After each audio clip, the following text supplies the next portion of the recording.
True science discovers God, waiting behind every door. Pope Pius XII.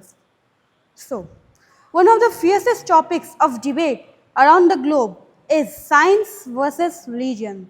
The world is split into two bitterly opposing factions, each one constantly at the other's necks, each one trying to prove that their method is the best. But can one be both scientific and religious at the same time? Counterintuitive though it might seem, can science and religion go actually hand in hand?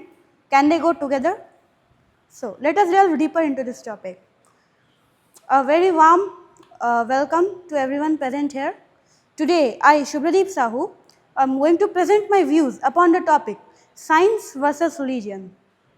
So, as we might have observed, science and religion seems to be constantly at odds. Most of us find a way to balance these two tendencies. For example, if someone asks us the cause of rainfall, we reply with the usual evaporation, precipitation, and condensation. Not some nonsense about gods crying on top of the earth. But even now, we consider our books and pens to be sacred, even though we know perfectly well that they are non living beings and in that way no different from the shoes we wear. But the real problem comes in times of a crisis. For example, suppose there is a couple who cannot have children even after trying a lot. So, to whom shall they turn to? Shall they organize great and elaborate pujas, or should they try methods like IVF, etc.? There, exactly there, lies the problem. To whom shall we turn to during times of crisis? Science and religion. Let us see. What is religion? Religion simply means belief. That is, belief in something that is higher or superior than us. Let us call that being the ideal. So, we have a set of rules or ideals that we follow so that we can reach the ideal or that state of perfection. Or, in other words, every religion has its own method, its own set of rules for reaching that state of perfection. In Swami Vivekananda's own words, religion is the guiding force which raises brutes up to man and man onto God. So, the religious purists argue that what will people do learning science? What will the simple, ignorant, and God fearing masses do with science? Science is too tiring and too boring for them. You see, what will they do learning Newton's laws of motion? What will they do learning algebra? What use will they make of trigonometry? So that's it. They don't need anything other than these ideals. They only need these guidelines to follow and they'll seemingly reach perfection. So as you might seen in this short but curt argument, there are some very serious fallacies. For example, it would make the masses superstitious. Suppose the crops were to fail one year, then what would the peasants do? They would organize big prayer meetings rather than approach government officials who could solve the problem fastly and more efficiently. So, and the other argument that religion supporters argue are that religion provides people with hope, but science counter argues that such hope are false hopes. For example, how many of us have lost friends or family due to the advice of superstitious quacks and miracle workers during the COVID-19 pandemic?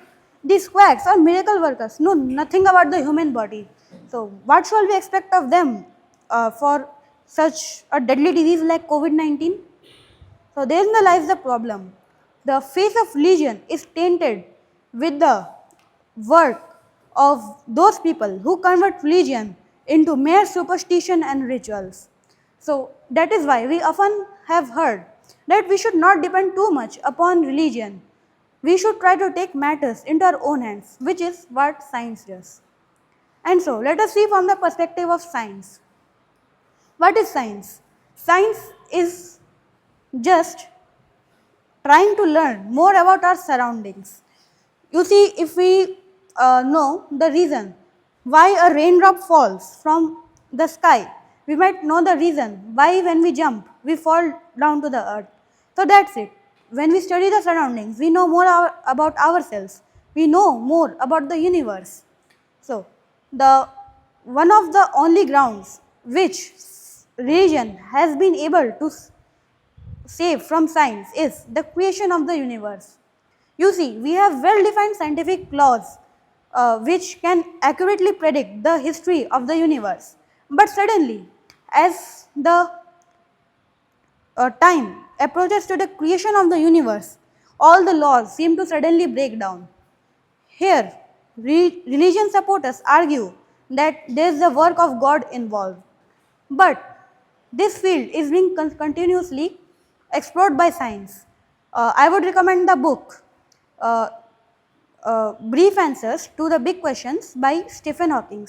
In this book, he argues convincingly about how the universe might have been created, how God might not have been involved. So that's it. And one of the other fields in which religion can argue with science is the question of morality and ethics. Is genetic engineering ethical? Is, killing one embryo for the sake of thousands of lives of human beings around the world, is it ethical? Is the development of self-replicating, self-improving AI, is it ethical? So religion supporters, sorry, means science supporters argue that we have to make sacrifices for the greater good. But still, religion argues that morality cannot be forgotten in any circumstance. This means any circumstance. But we know that we are modern students with traditional values. So we know how actually science and religion can go together. You see, my views may be expressed in one quote by Stephen Hawking. Stephen Hawking, referring to his illness, quoted that it might be possible that I have upset someone up there, but I like to believe that it has a scientific reasoning behind it. So, the fight between science and religion is actually a matter of opinion. Which way do you choose to follow, science or religion? You must not confuse religion with the system of superstitions and rituals which have no meaning and only done for profit. So, and other uh, in other arguments, we have seen how religion argues that religion provides hope to people during the darkest hours. It might be that the whole hope is not fulfilled, but as you might know, hope hope is positive, and positive thoughts have a positive effect on our well-being and our mental state and to the existence of a god. Recent developments in the simulation theory suggest that there might be a god, our simulator, whom we call our simulator, might be our god. So who knows, there might be actually someone up there. So, I like to conclude my point by a short story I heard somewhere in the internet. So, once a farmer was reaping his ripe crop. A priest happened to pass by. He remarked, "By God's grace, what a beautiful crop you have." The farmer replied, "Thank you, but you must have seen this plot of land when God had it to himself." Thank you.